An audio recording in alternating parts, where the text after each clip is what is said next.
दोस्तों हम लोग यूजीसी नेट के सिलेबस के अनुसार इंडियन पॉलिटिकल थॉट को कवर कर रहे हैं।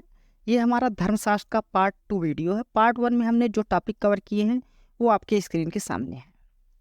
अब आइए जान लेते हैं कि इस वीडियो में हम लोग क्या पढ़ने वाले हैं। इस वीडियो में हम लोग जानेंगे कि राज्य की उत्पत्ति कैसे हुई है, एक आदर्श राजा के क्या गुण होने चाहिए, मनुस्मृति में कर व्यवस्था कैसी थी, मंत्रिमंडल की क्या व्यवस्था थी, मन की षडगुण पॉलिसी और सप्तांग थ्योरी क्या है, मन ने महिलाओं को लेकर क्या कहा है, और साथ ही साथ यह भी जानेंगे कि मन को फादर ऑफ इंडियन पॉलिटी क्यों कहा जाता है।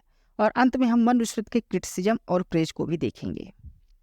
आइए सबसे पहले देखते हैं ओरिजिन ऑफ द स्टेट यानी राज्य की उत्पत्ति का सिद्धांत। दोस्तों इस थ्योरी को क्वासी कॉन्ट्रैक्चुअल थ्योरी यानी अर्ध समझौतावादी सिद्धांत भी कहा जाता है, क्योंकि इस थ्योरी के अनुसार कॉन्ट्रैक्ट मनुष्यों और देवताओं के बीच हुआ था, न कि सीधा मनुष्यों और राजा के बीच।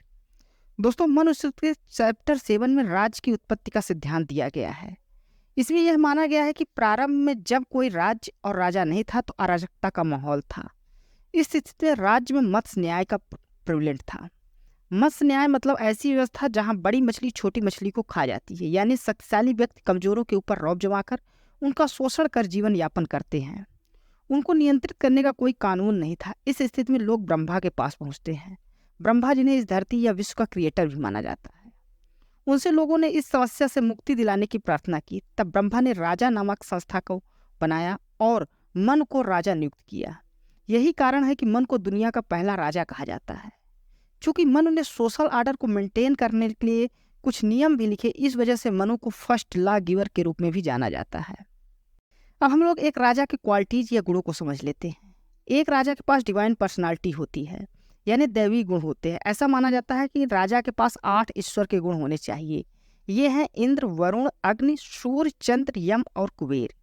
यदि हम ईस्ट और वेस्ट में आइडिया ऑफ किंगशिप में डिफरेंस की बात करें तो वेस्ट का जो राजा है उसके पास डिवाइन पर्सनालिटी के साथ साथ डिवाइन राइट्स भी होते हैं। जो हमारे यहाँ के राजा हैं उसके पास केवल डिवाइन पर्सनालिटी होती है, किंतु उसके पास किसी भी प्रकार के डिवाइन राइट्स नहीं होते। डिवाइन राइट एक एब्सोल्यूट अथॉरिटी को रिप्रेजेंट करता है, मतलब जो राजा को सही लगे या जो राजा कहे वही सही है, वही कानून है। लेकिन यहाँ राजा को एब्सोल्यूट अथॉरिटी नहीं दी गई है। यहाँ राजा धर्म के अनुसार आचरण करता है, यानी राजा को भी कानून के दायरे में रखकर व्यवहार करना पड़ता है। राजा को राजधर्म का पालन करना चाहिए। उसे राजधर्म का जो धर्मशास्त्र में दिया गया है, और यह जो धर्म है वो राजा को ब्राह्मण के द्वारा बताया जाता है। ऐसा माना जाता है कि यदि कोई राजा राजधर्म का पालन नहीं करेगा तो वह नरक में जाएगा। साथ ही साथ यह भी बताया गया है कि जो राजा होना चाहिए वह क्षत्रिय कुल का होना चाहिए। राजा की यह रिस्पॉन्सिबिलिटी होती है कि वह लोगों के रक्षण पालन का ध्यान रखे, यानी राजा को जन कल्याण के कार्य करने चाहिए।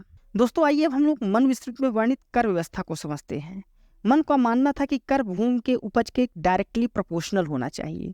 मन ने कहा जो भूमि अधिक उपजाऊ है उसमें 1/6 भाग कर लगाया जाना चाहिए, जो थोड़ा कम उपजाऊ है उसका 1/8 भाग कर लगाया जाना चाहिए, और जो भूमि सबसे कम उपजाऊ है उसमें उपज का 1/10 भाग कर लगाया जाना चाहिए।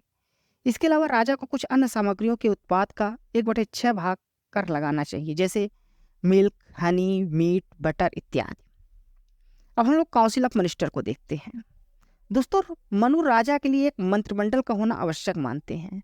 मनु का मानना है कि मंत्रिमंडल के बिना एक राजा उसी तरह होता है जैसे पहिए के बिना रथ। मनु मंत्रिमंडल की तुलना राजा के भुजा, आंख और कान से करते हैं।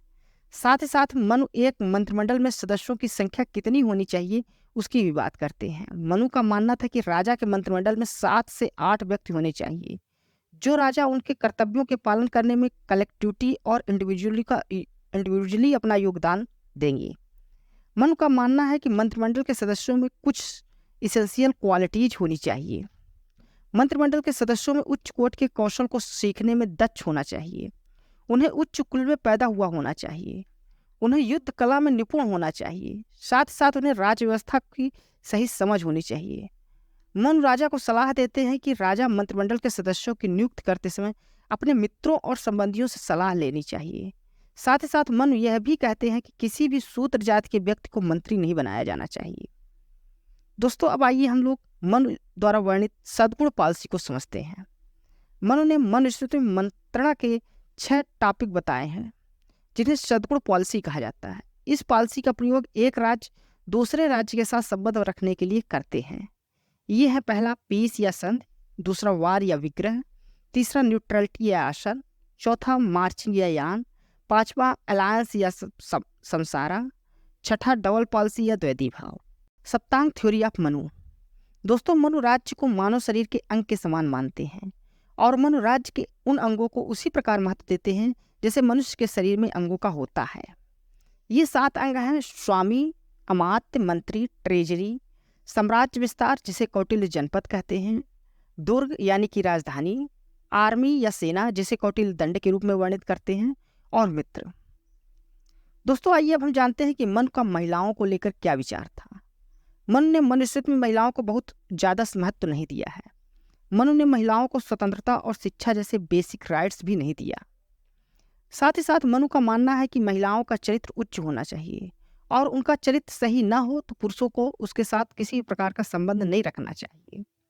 मनु अरस्तु की तरह ही महिलाओं को पुरुषों के अधीन रखने की बात करते हैं।